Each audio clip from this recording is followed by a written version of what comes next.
Hey, what is up, everybody? And welcome to the Get Your Bell Rung Football Podcast. He is Kevin Reynolds. I am Bobby Wall, and we are here to talk all things football and hit you with some takes that might rattle you up a bit. On today's show, we will talk about the week 16 that was and look into week 17 as our fantasy seasons are winding down. This is championship week for most of us out there, Kevin. That is correct. Almost all leagues would be now. Whether you started your playoffs 2 weeks ago or last week, most of them all end now due to the shenanigans of week 18. Yeah, and if they don't end in week 18, get out of the league or change the rules. Well, it depends on the format because say our once and done league, week 18 is a very vital part of the strategy of the league. But yes, in your standard head-to-head leagues, if you're in a league that has playoffs in week 18, then you should get lost, run for the hills. What a tough week for some fantasy owners. Like if you rode Jalen Hurts all year long and all of a sudden he's out for the playoffs, the fantasy playoffs, or if you rode Derrick Henry and all of a sudden, he's not going to play last night. Yeah. Gosh, what a heartbreaking way to lose your season. I mean, I know I'm terribly upset about the Hurts situation. I cry myself to sleep every night. It's just so awful. The Derrick Henry thing I love because, actually, it didn't even affect me because and like say once and done, I'm the only person that has him left. So there was nobody left to even play him. But you're right. If you're in a standard league and you had him geared up for week 17, and then it turns out Tennessee's game meant nothing for their playoff hopes, man, because you could almost guarantee he would have played if it mattered. Yeah, and he would have scored. You can't keep him out of the end zone. Oh, no, he's a beast.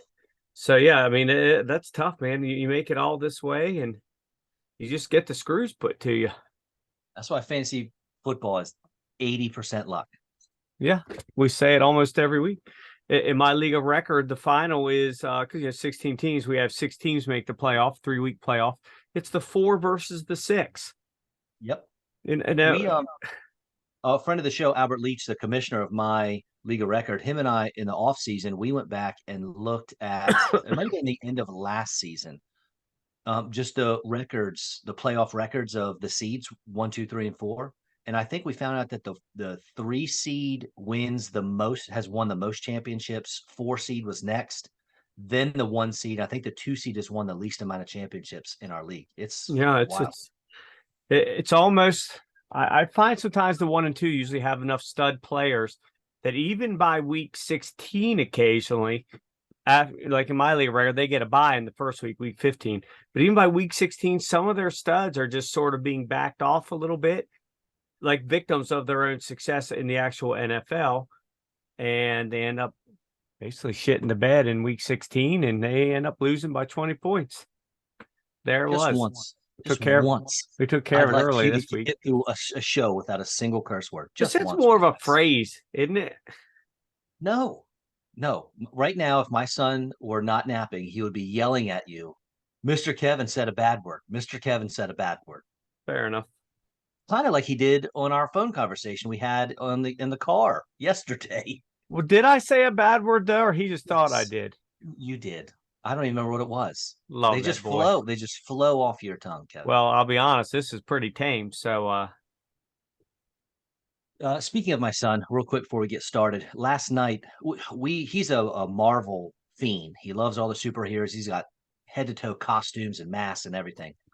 And but we hadn't watched one in a while, so I requested him pick one, and he chose Thor: The Dark World. I think it was the second one, right, with the ether. That's correct. And I know you're a big Marvel nut, so it got me thinking, who is your favorite of the Marvel superheroes? I know you love Thanos because there's some deep-seated issues. He's amazing. Probably only the finest psychologist could unearth. He's dreamy with you.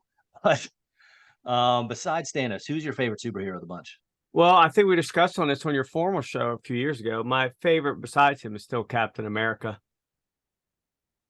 It's so interesting that you love Thanos, but also love Captain America. Well, they could not be more opposite.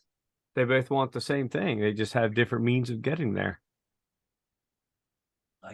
I guess I don't think Captain America wants to wipe out entire half of 50% of But civilization. again, that's not the ends. That's the means. That's what I'm saying. The means are differently for the same end, a world, a universe of happiness where everybody that is alive is happy, well fed, taken care of, not scrounging for scraps and ruining planets. He just wants to rebalance nature. His only real issue is only snapping half of the universal existence. He should have snapped like 99% of it out.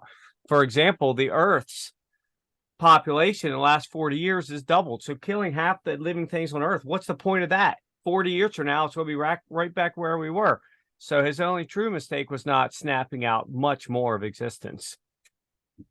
And there's a look behind the curtains to Kevin Reynolds. I do, have a shirt that says Thanos did nothing wrong. But that's incorrect. He should have killed more people. Okay, great. You know what? I blame myself. It's my fault. It's my fault. It's, I am the one to blame. Yep. All right. So anyway, our first matchup of the week, the Jets, who, good grief, I don't know what they're going to do with Zach Wilson, but I don't know what this trade value would even be. What team would want him? Maybe they could get lucky and do a Sam Darnold thing where they find some random team that's like, oh yeah, I can fix this guy and get something for him, but I don't know. They're going to have to pay. That's the only way they're getting rid of him like that. Otherwise, they're just going to have to cut him and pay anyway. And worth it. Because what, first rounders, first 4 years, I think their contracts are guaranteed, correct? So, yeah, the only way he's going is if they cut him or find a team that will take him, but they pay most of the salary. He's awful. You can't have him on your team. No. Trish Strevler came in and was just as effective, if not more effective, than Zach Wilson. More effective. If you don't know who Trish Strevler is, that's fine. He was also the leading rusher for the Jets. Yes, he was by far. I know. 6'7", -2, 54, and 1. It's wild, absolutely wild. And then receiving, your top receiver was a running back, Michael Carter, and then your second top receiver was Tyler Conklin, one of your tight ends. So it was just a horrific game for the Jets. And honestly, the Jaguars weren't that much better. Trevor Lawrence, no touchdowns, no picks, only 229 yards passing, but he had 51 yards on the ground and a running touchdown, which catapults him into having like 18 fantasy points, which is insane when you look at the passing numbers, you're like, oh man, what a down game. But he's fine. ETN, 83 yards on the ground. He who shall not be named. What is this? 2-3 games in a row? 7 for 113. He's going to end up as a top 5 tight end on the year and get way overdrafted next year. Yeah, he loves him. Unfortunately, our friend Strevler is probably not playing this week. It's looking more and more like White will start. Strevler will be out. Actually, it's looking more and more like Strevler might not even dress. He somehow got tweaked and might not dress. Who do the Jets have this week? I forget. You keep talking. I'll look it up. Okay.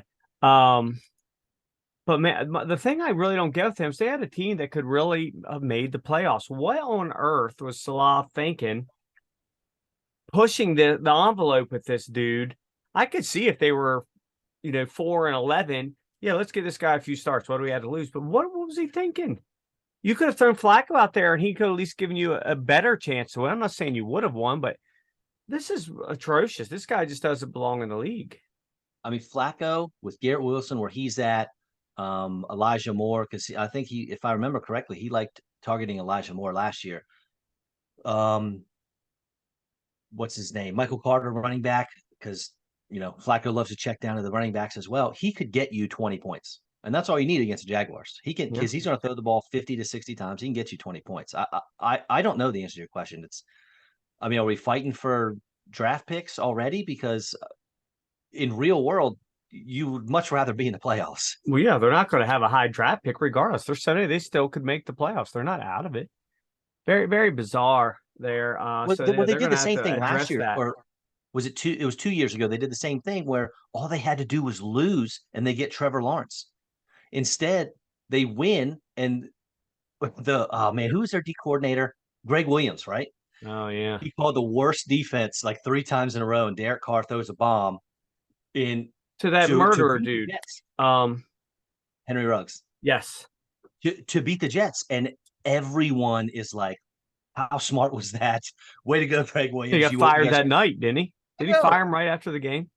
It was the best thing for the Jets for them to lose that game. Greg Williams should have been carried off the field on Yeah. shoulders, but instead he gets fired. Then they end up winning, I think, the next week, and they lose it. And you got Zach Wilson. You're good. That's what you Yeah. do. That's what you get. They lose for years.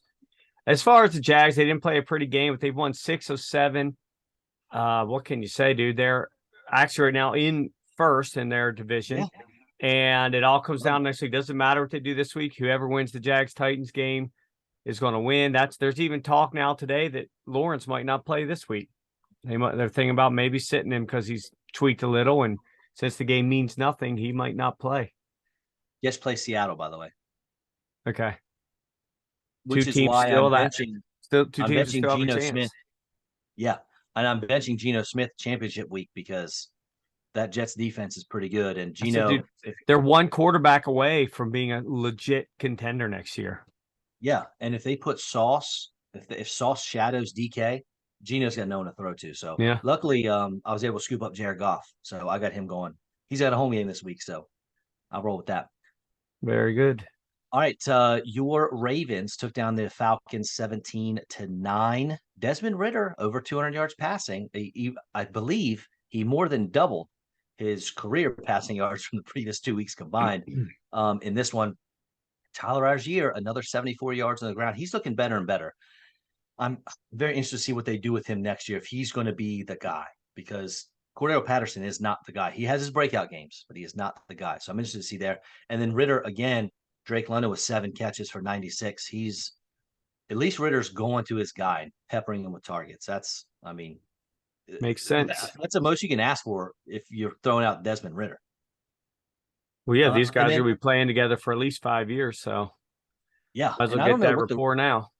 I don't know what the Ravens are doing in their backfield, because J.K. Dobbins, who had 2 nice games back to back, all of a sudden goes 12 for 59, while Gus Edwards gets 11 carries for 99. And Tyler Huntley also had 11 carries. We got 3 dudes with 34 carries total. And then Mark Andrews led the way, 3 catches for 45 yards, and no one else had more than 1 grab. I've got him left in the once and done. I say all year, I can't play him. How can you play a guy? This is every week now, and it's not his fault. It's not like he's got the dropsies. They had 9 completions the entire game. As far as that backfield goes, you've got 1A, 1B. They flip-flop every other week. They win ugly football, but they win. I don't understand the Ravens. Just in general, they do not look good. No. But they're still winning, so I don't know what to say. I don't think again, their issue is in the playoffs, if they get behind by 2 touchdowns, they're just done. If they can stay in the lead, keep a game close, they have a chance any game. But if they're down by 2 touchdowns, it's over. They do not have the horses to pull the wagon to make up points in a bunch. They just don't have it. In the first round of the playoffs, they're going to either get Buffalo, Kansas City, or Cincinnati, most likely. Good luck. Yeah. Well, because I guess the Ravens will most likely be the 5 seed. No, so they'll end up getting whoever wins the AFC South, most likely either the Jags or Titans, most likely, unless things really get crazy. The Jags or Titans are going to be the 4 seed. That's already set in stone. There's no way around that. Trevor Lawrence is going to get if it's Lawrence, he can put 2 touchdowns on you quick for sure. You're absolutely right. So yeah, I had no delusions here that they are a championship caliber team. They are not. Right. Do you remember 2 weeks ago I said I don't understand the Panthers, how they can fly out to Seattle and put up 30-some points and win? And then last week I said I don't understand the Panthers because they score 16 last week and lost. Well, I'm going to say it again, because 37 points taking down the Detroit Lions, the surging Detroit Lions. If I told you Jared Goff on the road had 355 yards passing and 3 touchdowns, DJ Chark over 100, Amon-Ra St. Brown 7 for 76, you'd be like, oh yeah, that's a nice Lions win. No, they got smashed. Yeah, because the Panthers had over 300 yards rushing and almost 600 yards total. That's the worst part of the whole thing for me because in fantasy land, I benched Deonta Foreman because no one rushes against the Lions. They shut down Dalvin Cook. They shut down just about every running back that they play with that run defense. They had two guys go for over 120 yards each, Deonta They Foreman did. and Chuba Hubbard. So this is one of those things where there's like you have to trust the process because the process was right. The Lions have a great run defense. They've been shutting down everybody. So you don't play running backs against them. Process was right, but the outcome was so wrong. Once again, it's the luck of the whole thing. The luck of the whole Oh thing. yeah. You play the percentages, you look at all these stats, you do this, you do that, and then it just doesn't always work out that way. And next thing you know, the Panthers somehow scored 37. Right. DJ Moore had another nice game. Oh yeah, he did. 5 for 83, touchdown. Two or three in a row for him, I believe. Yeah, it's strange. But I think the Panthers, the only way they can make it, they have to win out, and Tampa and New Orleans both have to lose out. I think that's the only way they can make the playoffs at this point. As a side note, your friend Whitey and I have two bets on the season. One of them being that Christian Kirk would be the leading guy for the Jaguars as far as receiving goes. That's locked up. I won that one. The other one, he said Gabe Davis would have a better season than DJ Moore. And right now, DJ Moore is 1 full point ahead of Gabe Davis for the year. Wow. So it's gonna come down all the way to the end to find out who wins that. Now, I would imagine that's going to end in our fantasy season, right? So after this week done.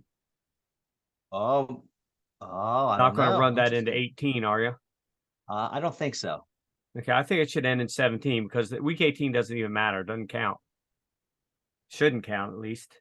True. I agree. I like you beating Whitey. I always like to see Whitey lose bets because they're usually just so ridiculous.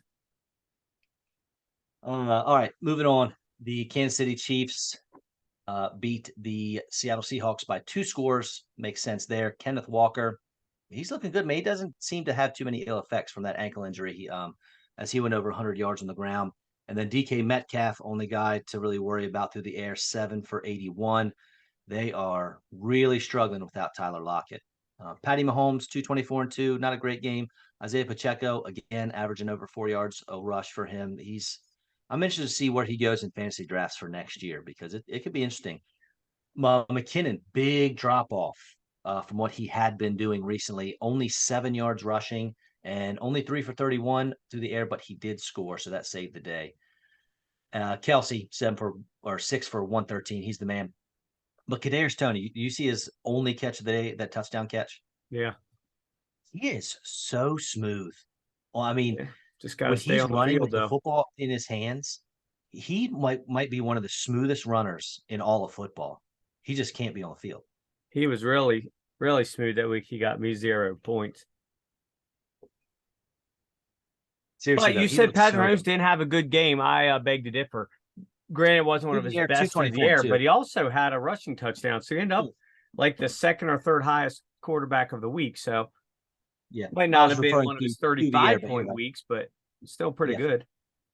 McKinnon finally slowed down a little bit, still scored a touchdown. That's just getting crazy. Yeah, Kelsey blew up. The Seahawks, talk about pretenders, dude. Everything looked so nice first half of the season. Now they're most likely going to miss the playoffs, and now they're going to have a real decision to make about Geno Smith. I know. He's a Pro Bowl player, man. He is, but yeah, it's hard to put a whole lot of stock in all that. I put almost none into it, but his agent is certainly going to ride that train. Oh, yeah. I mean, there might be another team that's willing to pay him more than maybe the Seahawks will now. I don't know. It's a strange situation because nobody expected this to happen at all. And now it looks so nice. And now he's really tailed off. Still doesn't look bad, but it's not like it was early season where they were throwing up 40 a game. So that's going to be an interesting off-season issue to watch. So is the Saints quarterback situation. I think you may have mentioned something earlier in the year about Jameis Winston must have done something to someone. because when your starting quarterback goes out there and has 92 yards passing and an interception, but he doesn't get benched and Jameis doesn't come in, maybe the injury is worse than we think. I don't know.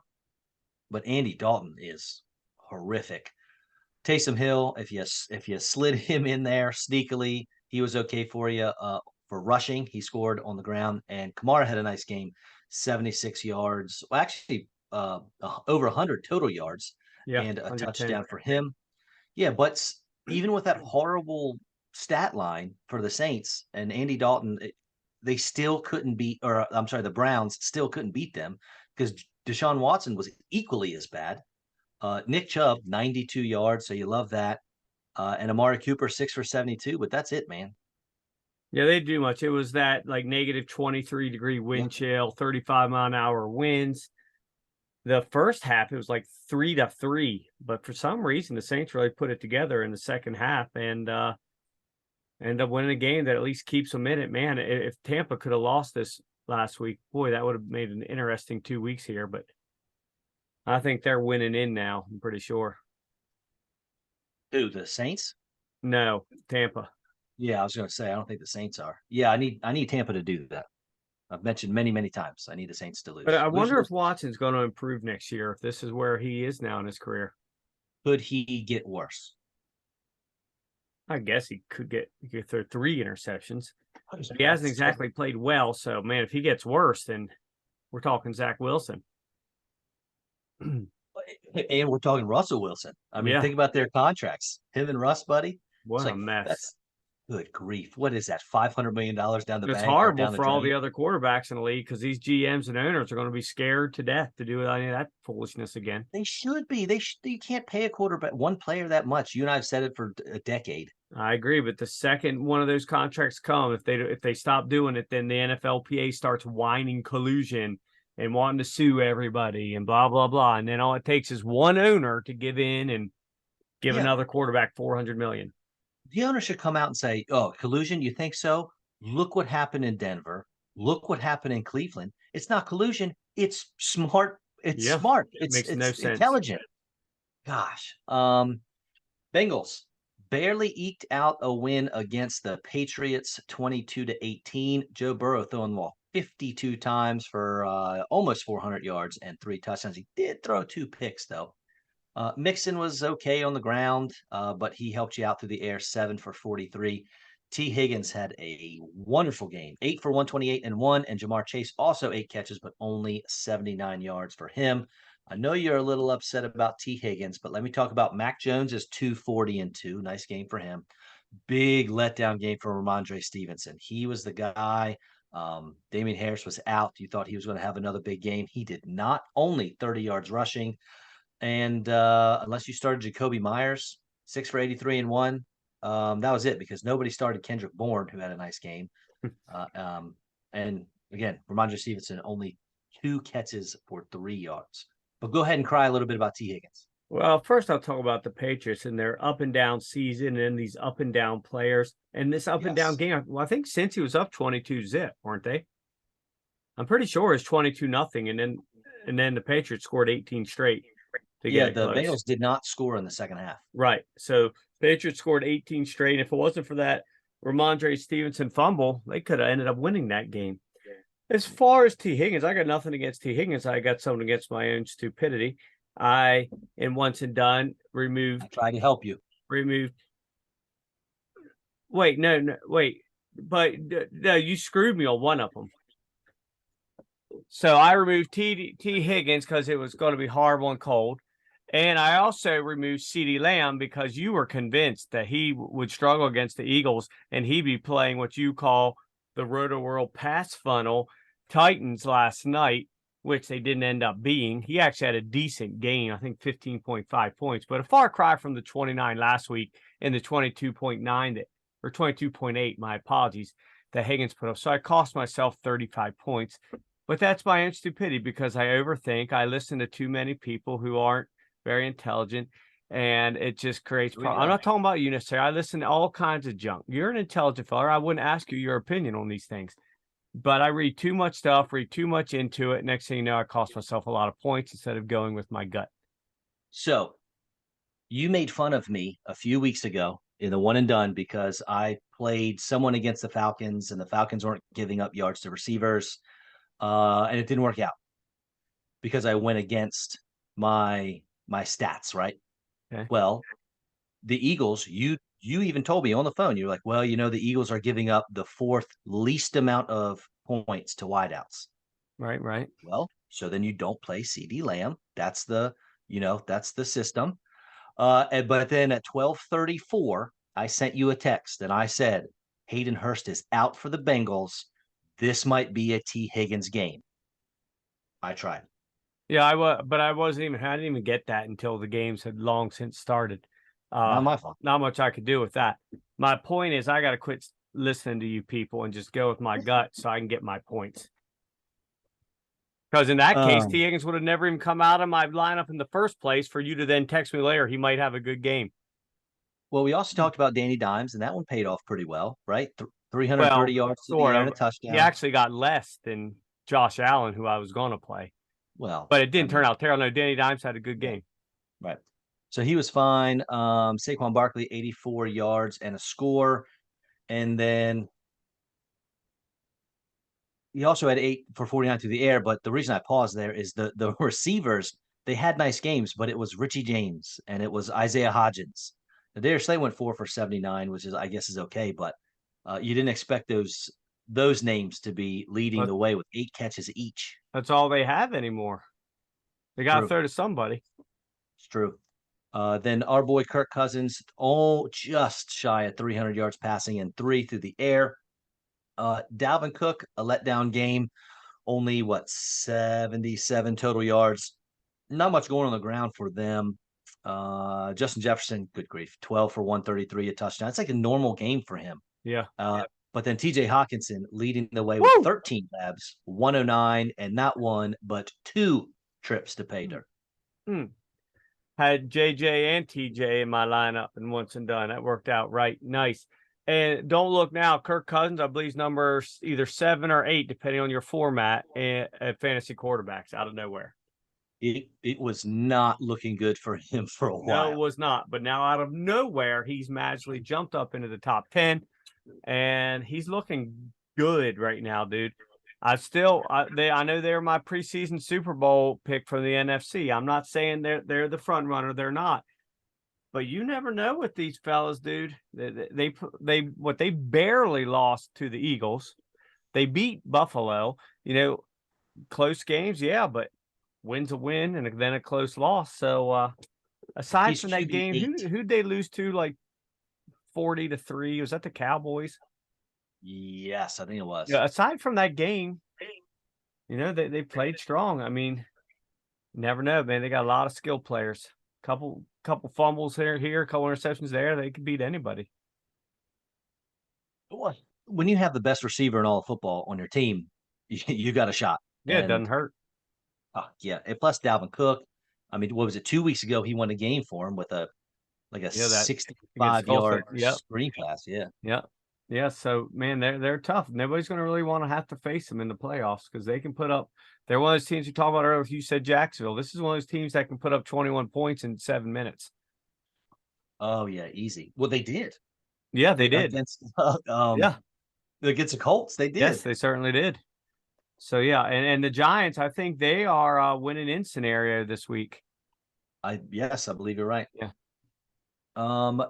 In what was a horrible weather game, the Buffalo Bills still scored 35 points compared to the Chicago Bears 13.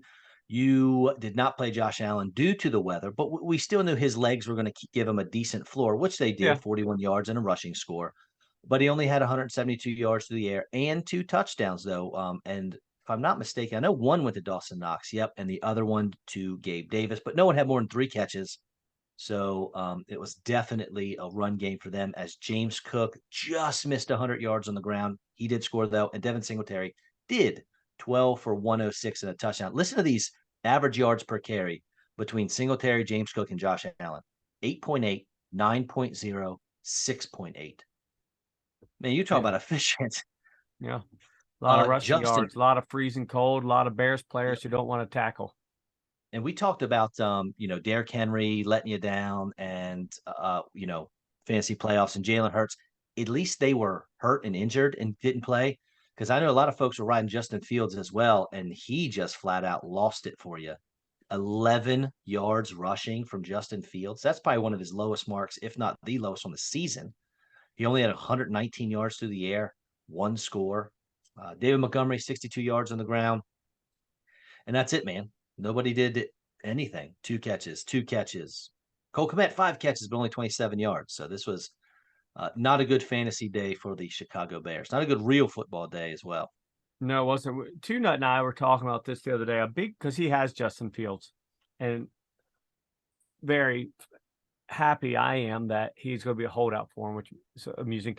But nonetheless, so much of those huge weeks were weeks where he had one or two huge plays that got him like 20 points all at once.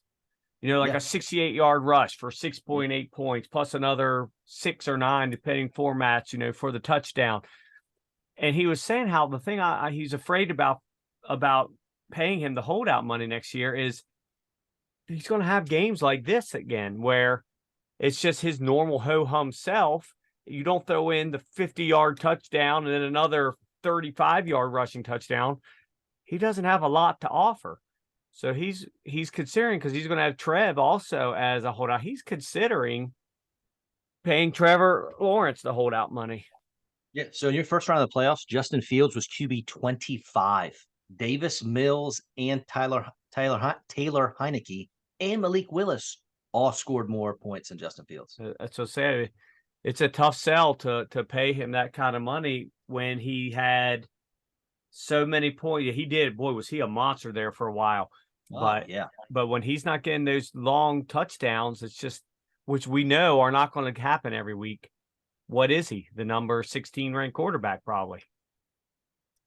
But he's going to go in the first or second round. Well, no, not first round, but he's going to go in probably the top 3 or 4 quarterbacks next year. You think so? I do think so. I mean, it's going to be not by people like us. But I don't know, man, because you still got Hurts, Allen, and Mahomes. He's not going to go above those guys. Okay, then so top 5. I think a lot of people will take him over Burrow, or they're going to take him over Herbert. Hell, Herbert's not even in the top 10. Listen to this stretch from week 7 on: 23, 26, 42, 39, 22, 0 because he didn't play, 19 by week 23, and then he drops 9. Yeah. Man, that's tough. Those big weeks, if you look, you'll see he had those really long rushing touchdowns. They just aren't going to come every week. So I don't know where to put him. Somebody I'd love to have on my team, but I'm not way overspending on him. And I have to accept that there's going to be roller coaster games. He's QB6, right behind I only everyone. need 19 out of him. He's going to get 9. A week where I only need 7 out of him, he's going to get 38. And he's right behind everyone's QB5, Trevor Lawrence. I love it. Yeah, that's what I'm saying. So Nuts considering paying Trev the holdout money. He could pay them both, but that'd be a lot of money to waste on 2 quarterbacks. Doesn't make a lot of sense. You can't do that in one quarterback league. No.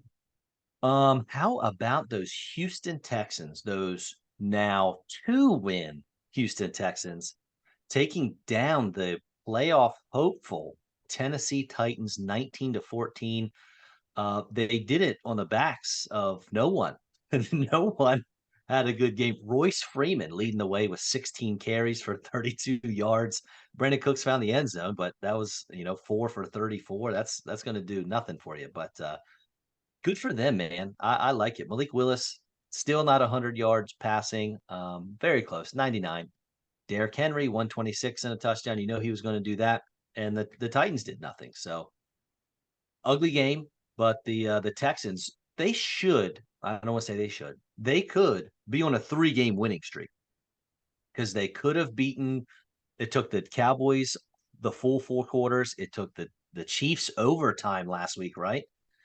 And they beat the Titans. Can you imagine? What would we be saying about the Texans if they beat 3 possible playoff teams in a row? Well, we'd say nothing about the Cowboys because the Cowboys are awful. So that isn't even an accomplishment to beat them. Beating the Chiefs would have been huge. Beating the Titans, that actually truly isn't much of an accomplishment anymore. But we'd be saying, what are you thinking? You should be losing games on purpose so you can get a quarterback with the first pick.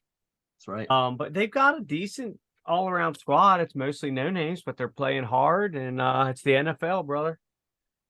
As far as Malik Willis, I don't think he's going to be playing this coming week. Say that again. Malik Willis will most likely. Anybody with a football brain pretty much believes Josh Jobs has won that starting job for Week 18 in that pivotal winning your in game against the Jags. So Malik Willis is most likely going to be carrying the clipboard again. Well, as he should. He's shown nothing to make you think should be the guy. Agreed. The San Francisco 49ers obviously took down the Washington Commanders 37-20. Taylor Heineke gets benched. Only 5 incompletions, 2 passing touchdowns, yet he still gets benched for old Carson Wentz. And Wentz was named the starter for this coming week. So we see how that goes. Nothing on the ground for anybody, but that's what the Niners do. Scary Terry McLaurin, 77 yards through the air and a touchdown. Jahan Dotson, is this 2 or 3 weeks in a row with a score? He's turning it on here as of late. I'll have to have a look. And Curtis Samuel decided he was going to find the end zone as well. Brock Purdy, 234 and 2. I feel like that's kind of what he does, right? 230 to 260 yards passing and 2 touchdowns every week. Christian McCaffrey got a rushing score, only 46 yards on the ground. But that Commanders defense, I think we talked about this pregame privately. But that Commanders defense, they can show up every now and then. Now, obviously, the Niners scored 37 points. But George Kittle, a monster game, 6 for 120 and 2 scores. And Ayuk had a nice one, 5 for 81. Debo might be back this week. I haven't seen anything saying that he definitely won't be. So that'll be interesting to see how Brock Purdy meshes with Debo now that Debo hopefully be fully healthy. It should be interesting. Of course, Kittle was the big star again. He's really, boy, I bet he's hoping Lance and Garoppolo both leave town and to keep him.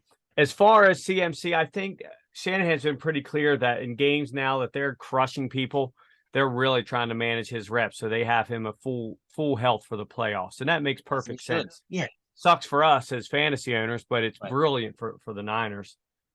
Debo coming back could be huge. How much would they even play him if he does come back this week?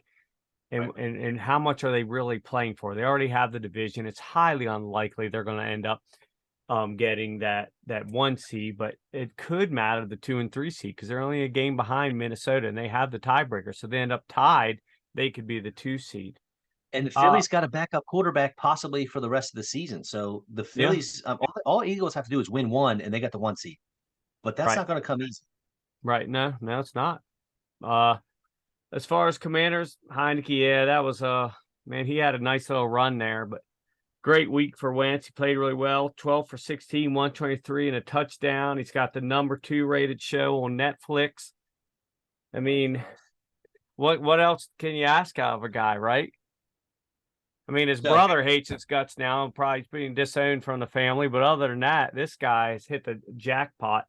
Let's say hypothetically, you were riding Tua as your QB all year. Okay. He's not going to play this week. It's your fantasy championship. And your waiver wire looks like this. Carson Wentz, Kenny Pickett, Mac Jones, Teddy Bridgewater, Baker Mayfield. I have to start Carson Wentz. I'd go with Teddy B. Oh, I don't know. Because they don't really change their offense for him, man. They're just at New England. I don't know. I think he'll still have a decent week. I don't think I can pull the trigger on Teddy B at New England. If it wasn't New England, I don't know. I don't know. I just don't trust Wentz. Well, he has a game like this. Then he'll have one of those games where he's like 9 for 27 for 95 yards and 3 picks. None of those are great choices. Thanks, Tua. He's got a lot going on in his life. Okay. Before you go down this rabbit hole again, quickly, Gibson was officially ruled out today. Yes, I saw that. So does that? I don't know if that really helps Brian Robinson anymore because they seem that they do not, absolutely under any circumstances, want to throw him a pass. I know. So what that's worth, I don't know, but Gibson is definitely not playing. In a game that did not have to be as close as it was, the Cowboys in the final minutes beat the Philadelphia Eagles 40-34. The stash Gardner Minshew had a real nice game coming in, 355 yards through the air, 2 touchdowns. Unfortunately, he also had 2 interceptions. Miles Sanders, letdown game for you, only 65 yards on the ground. Devonta Smith, 8 for 113 and 2. A.J. Brown also went over the century mark, 6 for 103. And Dallas Goedert, his first game back with a backup QB, still went 3 for 67. So you'll take that. He is the backup QB, but we can't sit here and pretend he's a normal backup QB because should be starting on half the teams in the league. I'm just saying, from pass catchers, it might even be an improvement. A quarter, at least a quarter of it. The Texans would have him starting. The Dolphins would love to have him right now. Cleveland. Start with the Jets. New England. There's whole divisions that he should be starting. How about the NFC South? Other than Brady, he should be starting the whole freaking thing. He might even possibly be an upgrade there. That's where we are. Dak Prescott, almost 350 and 3 touchdowns through the air. Nothing much on the ground for anyone in Dallas. And I believe Tony Pollard is out this week. Maybe. Did I see that? Wait, they already played. Oh, that's right. And he was out last He was out. That's right. Because we're doing this Friday morning. Right. But Zeke did find the end zone. And then CeeDee Lamb, 10 for 120 and 2. No one else really did much except for Tony Pollard, 6 for 61. But what I'll tell you is that obviously watching every play of this game, the CeeDee Lamb took off after the Eagles starting slot corner Avonte Maddox went out for an injury. Maddox was having the game of his life, and it was only like halfway through the first quarter. He had a sack. He had another almost sack, the one where Dak Prescott was somehow able to step up and throw, get rid of the ball when he should have been sacked. I think he had a tackle for loss. Avonte Maddox was a beast and then went down with a foot injury, never came back, and they put in Josiah Scott. He's like their, 4th or 5th corner, and they just kept running CeeDee Lamb in the slot, and he toasted them. So they didn't make the adjustments they needed to, and that's why Lamb was able to have the game that he did. Is Maddox coming back? That I don't know. I'd have to look that up. It's a good question. Yeah, Eagles, from a fantasy perspective, this was a pretty good game for a lot of people. From a football's perspective, it kept the NFC just a little bit tighter, not really much.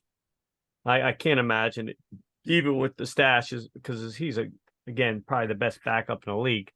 I can't imagine them losing both of these next 2 games.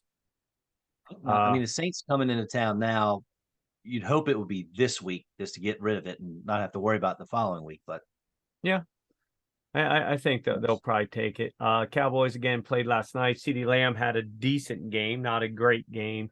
Dak looked horrible for most of the game, but came alive for just a little bit there with Schultz, and Zeke had another touchdown, but like 39 yards. He scored in like 9 straight weeks. Because last week I think I had mentioned it was 8, right? Yeah, I think it's 9. 1, 2, 3, 4, 5, 6, 7. Yeah, 9 straight weeks. Hasn't gone over 100 yards once all season. And it's not through lack of carries, because 15, 15, 16, 17, 15, 16, 16, 19. He averages about 2 or 3 yards a game, but gets a touchdown every game. He's RB 16 right now. Yeah, that was his first game not in double digits since week 5. Man, you want to make a safe pick in fantasy, take Zeke as your RB2. He's got a low ceiling, but a really, really high floor. As a matter of fact, they're almost the same number. Like 9 to 15. Yeah, love it, man. What I don't love are the Raiders or the Steelers. Really, 13-10. The Steelers beat Las Vegas. Derek Carr, watch out, $174, 3 interceptions. Poor fella. Man, I know but why? Why poor fella? No, I don't mean he's a poor fella. He's super rich, fans. He's set for the rest of his life. I mean more in the sense of this guy just can't buy a good game anymore. And now he's not only being benched, but he and the team decided sort of mutually that he was just going to remove himself from the premises for the last 2 weeks as to not cause a distraction, which essentially means see ya. How about Devontae Adams? Oh, 2 for 15. yeah. He's on the horn at Green Bay saying, hey, I screwed up. I'm sorry. I'm so sorry. What can I do? Anything. How can we Please make this work? I'm so sorry. take me back. I'll give you my firstborn. Dude. Oh man. That, well, I don't know, man. I don't know how I feel about all that stuff. But Pittsburgh, you didn't really want anyone except for maybe the pass catchers. Pat Fryermuth was 7 for 66. Deontay Johnson, only 5 catches for 64. He'd been lighting it up as far as catches go in PPR leagues. But then your boy Pickens, 5 for 57, but he did get a score. He did. That's a nice catch, too. He's good, man. He's going to. Oh, I'm They, excited they for gave him next Deontay year. Johnson a little bit of money, I think, to make him happy, but I wouldn't be surprised if they try to ship him off in the offseason. Just might have to get a good 2 for Pickens then, because I have him for cheap next year. Yeah, again, a very cold, windy, horrible game. Not a whole lot of action. Pretty boring. But Steelers still alive. I have no idea how. It could be Omar Epps' first ever losing season for like the last 3 weeks. What do they do? Win 3 Still weeks in a row? And then they got flexed to Sunday night this week against the Ravens in a game that has just huge playoff implications for a lot of teams, not just those two, for a lot of teams. That is, and another game with playoff implications were the Packers and the Dolphins this past week. Somehow the Packers go in and beat the Dolphins 26-20. I don't want to say somehow because the how was concussing Tua Tua for smashing his the head on the ground. Yeah. second or third time in the season, but no one was really worth owning. Even AJ Dillon, who scored, he still only had 36 yards on the ground. Not a great fancy day there. And we mentioned Tua 300 yards through the air, but he had 3 picks. So he's negating a lot of that positive stuff he was doing. Although, obviously, Jalen Waddle and Tyreek Hill, 5 for 143 and a score for Waddle, 4 for 103 for Hill. It was a game. It was a game of just two different teams. Once he went down the second quarter and hit his head, he wasn't the same. And some of the players now come out saying, it seemed in the huddle, something just didn't seem right the whole rest of the game. There was no energy. There was no this. People seemed confused as to what the play call was going to be. They start off the Dolphins gangbusters. They look like they're going to throw up 70 points. I had the game on. It looked like it's going to just be ugly. But, man, once Tua got hurt, that was it. We've had this question like floating around this year about the best 1-2 punches in the NFL. And I don't think it is a question anymore, right? It's Nope. Waddle and Absolutely. I was there. Sirius XM they were talking about that the other day. And I'm immediately this is the group that possibly there's a lot of other really, really strong candidates, but I just don't know how. Aren't they both like top 6 receivers right now? Top 7 receivers? wide receiver 2 and wide receiver 6. Yeah, No, 7. 2 and 7. not just the stats, but just to watch them, watch the speed, their route running, the catchability. If they weren't playing musical quarterback so much this year because of the concussions and injuries, they could be 2 and 3, 3 and 4. I don't know, but it's sick. And it's crazy. Waddle only has 67 grabs. Yeah, he doesn't need a lot because 160 yards. Yeah, they just go for so many yards. He has so much yak. It's crazy. Man, I love watching them play. It's so exciting. Never know when they're going to score, dude. Any given play, you don't know if they're going to score.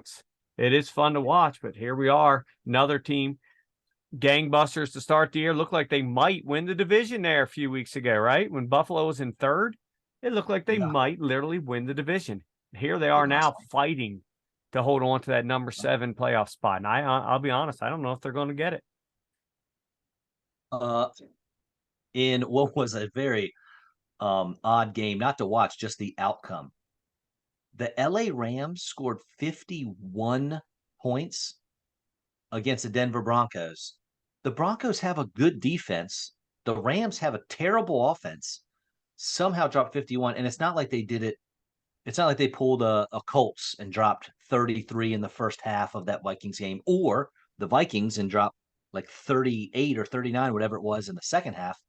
They scored in every quarter, 17, Yeah. 14, 3, 17. I mean, it was just Did you like watch one this score. game much? Because I know it was Um, Christmas. yeah, I watched very little of this one. Okay, I saw all but about the last 5 minutes. We left Christmas dinner and there was nothing much left to watch. Matter of fact, the only thing I really missed was the 85-yard defensive touchdown. The problem with this game in the beginning is the Broncos had 2 turnovers in the red zone in the first quarter. It was 4 picks total. It was 14-0. The Broncos defense didn't play bad. They gave up like 40 yards, but 14 points right off the bat. And from there, it just snowballed into a total freaking nightmare. It looked as much as any game in the NFL this year, like the best team in the league playing a Division III freaking college team. It didn't even look fair. It looked silly. Jerry Jeudy was good, 6 for 117. Cortland Sutton, not injured anymore, so that's good. I guess 5 for 64. And Dulcich scored, which in tight end world, that's all you need. They scored 51 points. Baker Mayfield only had 230 and 2. Cam Akers 118 and 3. Did he look as good as his stat line says? He did. He was getting chunks. The reason he had the 23 for 118 is he got stuffed a couple times behind the line of scrimmage, which made it look worse. But it was more like about 17 for 118 if you took out those plays where he had zero chance. So what I'm saying is when he got that ball going, he was going. It was just chunk after chunk after chunk. 2 of his 3 touchdowns, he went in pretty much untouched. He looked like everything a lot of people thought he was going to be and just never panned out. Well, that's weird because the Rams O-line is just Atrocious. riddled with injuries. Yeah. I saw that I think they set a record, NFL record for the most players to start on their offensive line in a season. They still got 2 games left. Yeah. And then Tyler Higbee, who I benched or I guess kept on my bench for Gerald Everett, 9 for 94 and 2 touchdowns. Thanks for that. But again, no way to see that coming. No, he's been the doghouse for me since the week I played him. He scored 0. It's a very weird offense. I know they've had a million interchangeable parts. It's hard to have any continuity, but it'd be interesting to see what they look like next year. It'll be weird. Last 2 games, Tampa Bay Buccaneers beat the Arizona Cardinals 19-6. And that one went into overtime. So 16. Got a little extra. I'm sorry, 19-16. My fault. Oh, good. Be tough to go into overtime if the final score is 19-6. Tom Brady, again, not real great. 2 picks in this one, only 1 passing touchdown. Leonard Fournette led the way on the ground. For some reason, he gets 20 carries, and Rachaad White only gets 7. I don't know what we're doing here. He was also the leading receiver, 9 for 90. Yep. I don't whatever. I got nothing on Crazy. this. So I don't know how Mike Evans goes 3 for 29. Thanks for reminding me. Yeah. Trace McSorley, the quarterback who I believe is going to be starting again this week for the Cardinals as Colt McCoy is. They officially ruled him out. Okay. Yep. He's getting concussion symptoms again, I guess, or something happened there. James Conner scored again. He's got this Ezekiel Elliott syndrome where he just scores everything. Except twice the points every week. That's true. Yeah, because he also gets 7 for 41 through the air. But help me understand. Poor DeAndre Hopkins, 1 for 4. Ugh, man. Some of these performances just really killed you. It's so much worse than just that. Didn't I see he had like 10? Yeah. 1 reception for 4 yards on 10 freaking targets. How is that possible? 1 for 10. But the thing I read, because I didn't see any of this game really, it was like completely uncatchable balls, like not even close to catchable. They were only even considered targets because he was within 5 yards of them. And now there's a talk he might not play this week. He apparently came down with an injury today. He came down with I don't feel like catching passes from Trace McSorley. Exactly. Tell me real quick before we move on, because this game's not really much to talk about. Greg Dortch, every time he's called upon, he went 10 for 98 this game. Every single time he's been called upon this year, which has been quite a few times, he's performed. Are they going to give him a chance? They got Hollywood Brown. They got DeAndre Hopkins. he deserves a shot somewhere for There's too someone. many games where he doesn't play or only has one target. I guess the games with one It's not his target, fault. he It's not can't his help it. fault. But he's missed like 4 games. That doesn't help. I don't know. This whole offense is a nightmare. Like when Hopkins came back, he was gangbusters. Now he's doing nothing. Not just this game, he's doing nothing anyway. Hollywood is Hollywood. He's doing about the same deal with the Ravens. Nothing. More drops than touchdowns. Losing Kyler, I wouldn't have thought it'd be as big of a deal as it is, but it obviously is. I don't know, man. No, What it's the talk about second an half of the year. underperforming It team. doesn't There's no way Cliff has a job. He might be, if we're not counting Hackett, he might be the first one fired here at the end of the season. it doesn't matter who's at quarterback because this is what Cliff Kingsbury does in the second half of seasons. Yeah. This is what happens. A It doesn't matter college offense that does not at all adapt as defenses adapt to them through the year. And you can't win like that in the NFL when you have defensive coordinators and their staff spending 80 hours a week watching film. Just doesn't work. So he's going to be back to coaching college. Maybe. I think he will. And I think he'll go something like $7-8 million a year. Somebody's going to beg to him just for the notoriety. And then the last game of the week, the Chargers beat the Colts. These Colts, they're done. It's over with. Indy, just don't even show up for your last few games. It's not worth it. But they won 23. Somehow Justin Herbert only goes 235-0. He looked awful. Yeah, but everyone else had a good game. Austin Eckler, 2 touchdowns on the ground. Keenan Allen, 11 for 104. And even Mike Williams, 4 for 76. But yeah, not what you needed from your QB if you had Herbert. But at least you didn't have Nick Foles. 143 and Negative 1-2, 3 interceptions. The Zach Moss leading the way in the backfield. This was just gross. Foles looked like a deer in the headlights. He looked like a guy who had never played an NFL game before. At one point, I don't know if you watched any of this, he feels the pocket, he feels it closing on, so he starts running towards the line of scrimmage. So he sees one of the Chargers defenders coming up to him, and he just stopped. He literally stopped about a yard from the line of scrimmage, and he just stood there.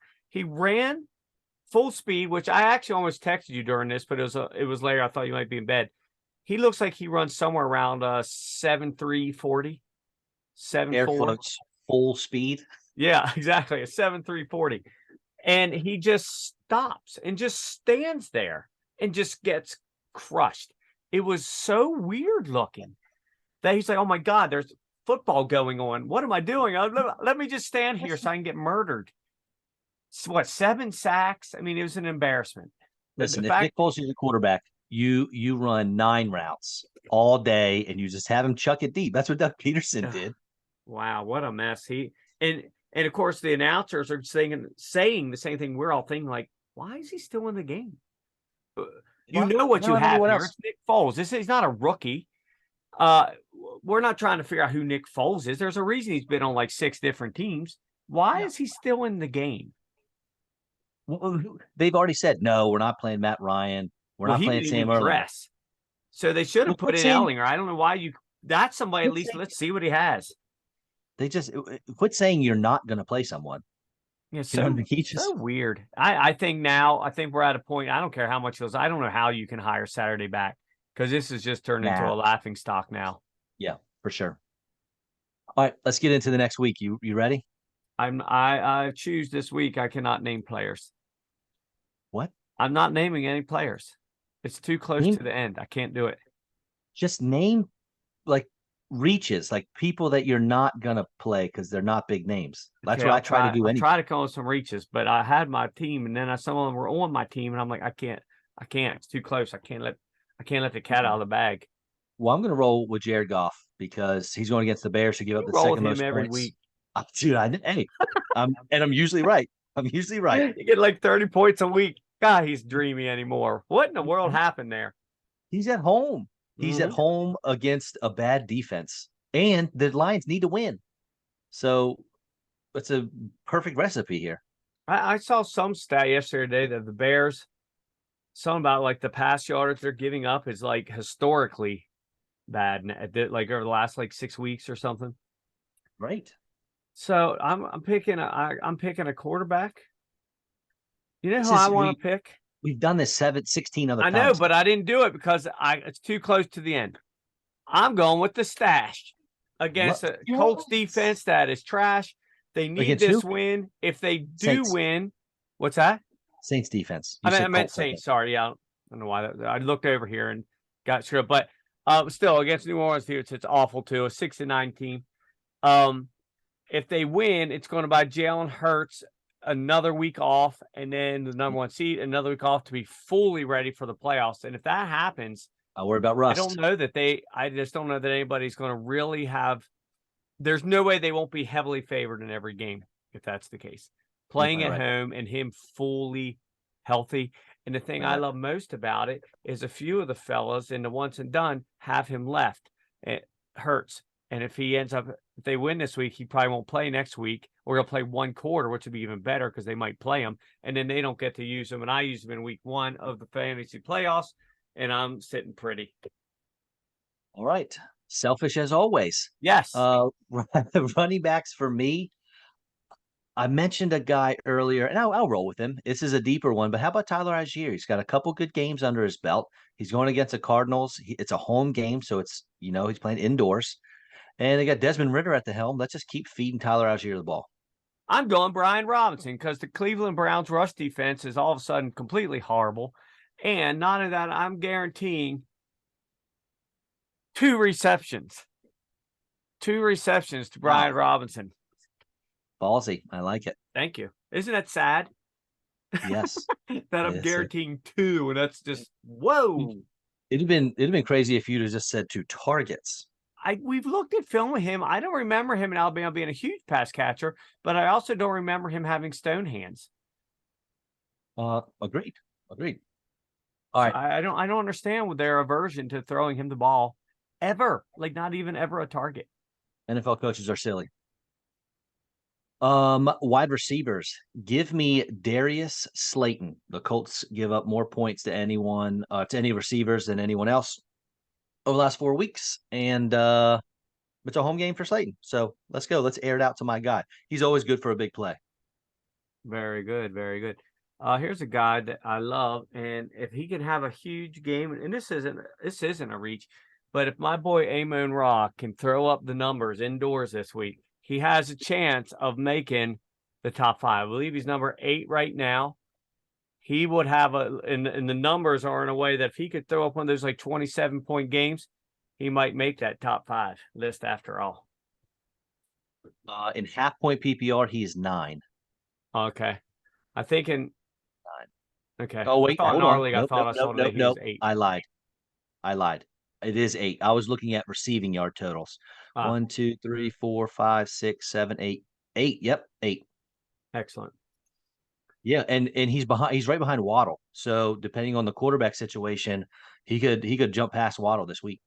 Yeah, so he's got them, and then he's at Green Bay in week 18, which I'm really hoping is a game that matters. All right, let's look at tight ends. How about Noah Fant? He scored last week for Seattle. Most likely no Lockett again. And if they put Sauce on DK Metcalf, Geno Smith is going to have no one to throw to. So let's go Noah Fant. Jets defense giving up the 4th most points to tight ends over the last 4 weeks. A tight end, eh? You say? I say. I'm going to go with, I don't even know. Tight ends are just so wonderful. This makes for good radio. Yeah, I'm going to go with Gesicki. He's going to actually have a catch this week because I think Teddy B will check down to him a little bit, not those big on those speedy receivers, and he might actually get 3 catches for 17 yards. All right. In both of my leagues that I am in a championship, I have the New York Giants defense going. So I'm just going to roll with it. And they're going against Colts. So, hey, I'll take another 3 interceptions from Nick Foles or whoever they have back there. Let's do it. Very good. I'm going to take Jacksonville against Houston. Jacksonville defense is playing better, putting a lot of pressure on. We'll see how they do. This game doesn't actually mean a lot. Actually, I think it means nothing. But I still think that they're going to tear Houston up. All right. And kicker, Kevin, what do we do? we find out who the Vikings are playing. They're playing the Green Bay Packers. I don't care if it's at Mason Green Bay, Crosby. Lambeau, Mason Crosby. Mason Let's go. Crosby That's it is. Woo! every week, buddy. Pays off. Every week, baby. All right, man. You That's got it. anything else? No, I'm good. Good luck to everybody if you're in a championship game. Shoot us questions on Facebook if you got them. Yeah. So most of you will be done. We'll have one more week of fantasy, not huge. Obviously, we'll go over all these games and go over some championships, but for some of us, there's still a week 18 ahead for some things. All right, sir. This has been great. Thank you all for listening. Make sure to check us out on Spotify and Facebook. And we'll do it again next week. See you, people.